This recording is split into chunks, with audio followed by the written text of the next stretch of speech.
Hi guys, I'm Trent. Welcome to my channel. I just recently picked up a 28-70 Canon f2 constant. I had it for over a month, been using it, shooting it, and this is going to be my review of this.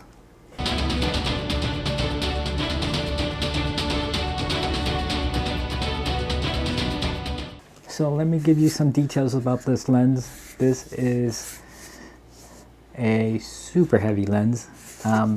Comparing the two here, you're looking at the 24-105. This is the 28-70 f2. You can see that there is a big, huge difference. There's a big weight difference too.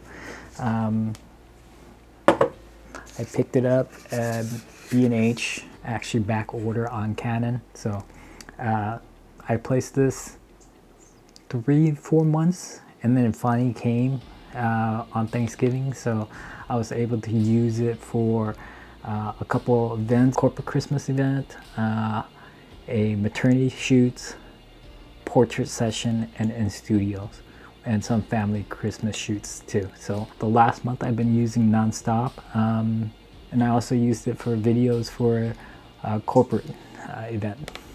So it's a versatile lens. So let me go over the specs on this. So first off, this is a $3,099 lens.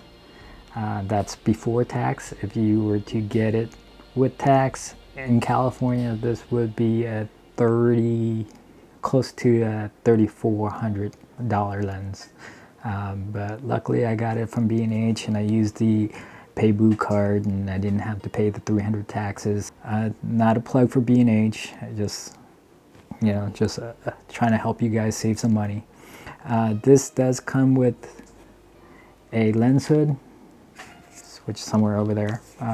So this lens is super heavy because it's 19 lenses in here and 13 groups elements. So there's a reason why this sucker is so heavy. 19 lenses, right?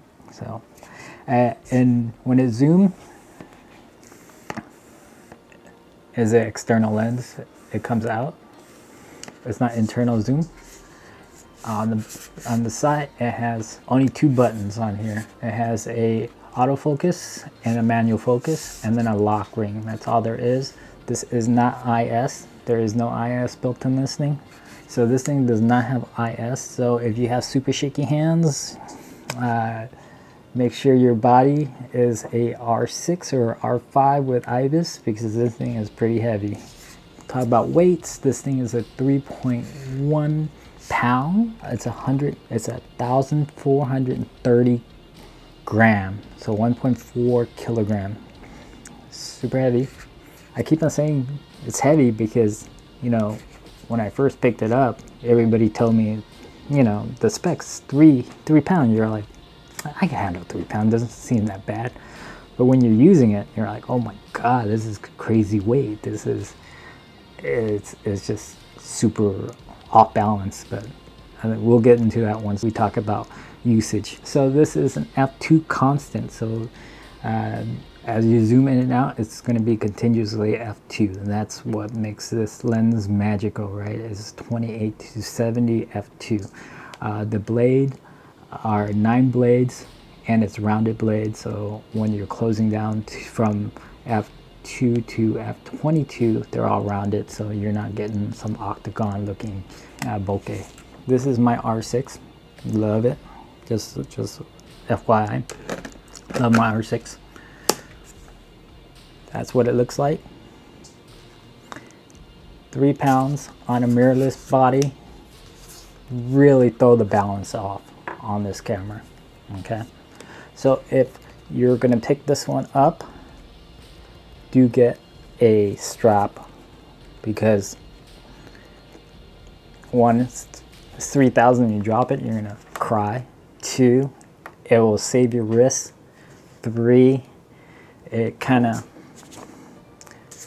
stabilize your camera, especially being no IS. So let's talk about the pros and cons about this lens. Okay, 1, 3 pounds it's not going to be something that you take around hiking, right? This is not a hiking lens. This is not a landscape lens. You would not get this to shoot landscape. And if you do, you sure are wasting your money. It's sharp, but it's just, you're going to murder your back, right? So if I went hiking, I put this in my bag with a 70 to 200 just for kicks. Just, it was super heavy, not to lie, but being at 24, I rather shoot at 24 for landscape. So if you're a landscape shooter, don't even bother. Don't bother. Save your money. Get something else. Get a wider lens. Stick with the 24 to 105. You know, shoot it at 5.6, super sharp, super sharp. Okay. I would not bother going with this. If you're an event shooter, if you're a wedding shooter, definitely this is a requirement to be in your bag. If you're a primary shooter and you don't usually have a second shooter, this is a lens that should be mandatory in your bag, just because, you know, you're gonna miss the moment if you're just shooting prime. But having f2 from 28 to 70, that's really almost a prime all the way through. So you have many different primes focal length with this one. So definitely, this is a wedding shooter. Just recently, a Christmas corporate party, you know, and I was zooming in and out, zooming in low light. I do have flash on my camera, but you know, sometimes you want to get those little ambient light, and you just want the bokeh and everything like that. It's a great lens, but the con with that is this thing is so super heavy that it'll wear out your wrist. So, you know, the Christmas party that I shot lasted from 6 to 10. So that was 4 hours. And that was the first time I used it. I did not have this strap, and I was getting blister on my finger because I would hold it in my hand. And so this part is rubbed really hard up against the grip. So at the end, I could feel like my fingers were numb and rubbed up. So, you know, that's why I picked one of these up. So definitely, if you're wedding shooters, event shooters, get a strap. I did have the opportunity to use this in a corporate video shoot for Instagram. So they wanted something for their Instagram. So I was able to use this, put it on slow-mo, 120. Got some great B-roll with it. Also used it as the talking head video. But again, I could have used prime. I could have used a 35 prime for that, for the B-roll. I could have used a 50 millimeter prime to do the talking head. So, but it's a corporate video, so I didn't have to run around so much. So it was a slower gig. So I did use this for a portrait shoot. It was very low key. It was just me and the models. We went out and we shot. It was great. This is where I really figured that if you're in that kind of environment where it's like two people, you and the model, you don't really need this lens. This is kind of like an overkill. I would have been happy with a 35 millimeter, 50 millimeter, 85 millimeter. And I put that up because I was using this for like a wider shot and 270, but then I switched over to the 85 1.8. Got some amazing shot with that one. Love the depth. I love the compression on the 85 compared to this. Love the separation. The only thing is the 85 was not as sharp as this. Took it to a Comic-Con, LA Comic-Con. Shot some costume people in the during the show. Got some amazing shots, so I'll put that up. At f2, I was having both subject in frame, and they were both sharp. You know, they were all on both sides of the frame, and they're both sharp. So that's the great thing about shooting with this lens at f2. If you have two people in the same plane, you don't even have to worry about one being sharp and one not being sharp. It's just the whole frame was sharp.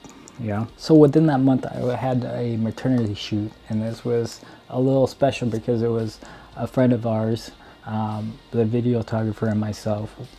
We had limited time at the studio. It was a 2-hour event, and we were doing a video and photos for Instagram for them. So it was a tag team effort. Within that hour, we were trying to do videos and photos. So, you know, when things get framed up, we'll do the video and then I'll jump in with the photos. So trying to get as much photos as I can in between the video shoot. It was nice to have a zoom. This was very versatile versus having to have like different primes or shooting at a 50 and running in and out. So it saved us a lot of time with this lens. So again, if time is an essence, and this is a great lens. But if you're in studio with one person and you have time, it's not necessary to have this lens. Within the month when I got it, I was able to use it for a lot of different scenarios. And there's places for this lens. Would I recommend it to everybody? No, this is not. This is a very specific niche lens. There's a lot of different lenses that you could get that would really do the job for you without spending this large amount of money and carrying around such a big lens. But if you have the money, you have the need for it, get it. But if you're, let's say you're a dentist, you're a doctor, you're a lawyer, you have some bucks to kill, I guess, you know, do it. But if you're somebody who's just, you know, on the fence, $3,000, should I pick up this lens? Should I pick up a different lens? I would probably say go for the 70-200 f2.8 RF versus this one, and then go with a prime or even a 24-105, and that will help you cover those range. But this is really niche, working professional type lens. I wouldn't get it just because you have the money. Okay, so that's my opinion. I hope it's helpful to you. Hope it helps you in your decision. If this review was helpful for you, please hit the like and subscribe button. It really helps me with my channel. You know, since I've been kind of slacking on videos, the algorithm for YouTube hasn't been that great for me. So it'll be helpful. Hit that like and subscribe button. Thank you so much, guys. I'll see you again.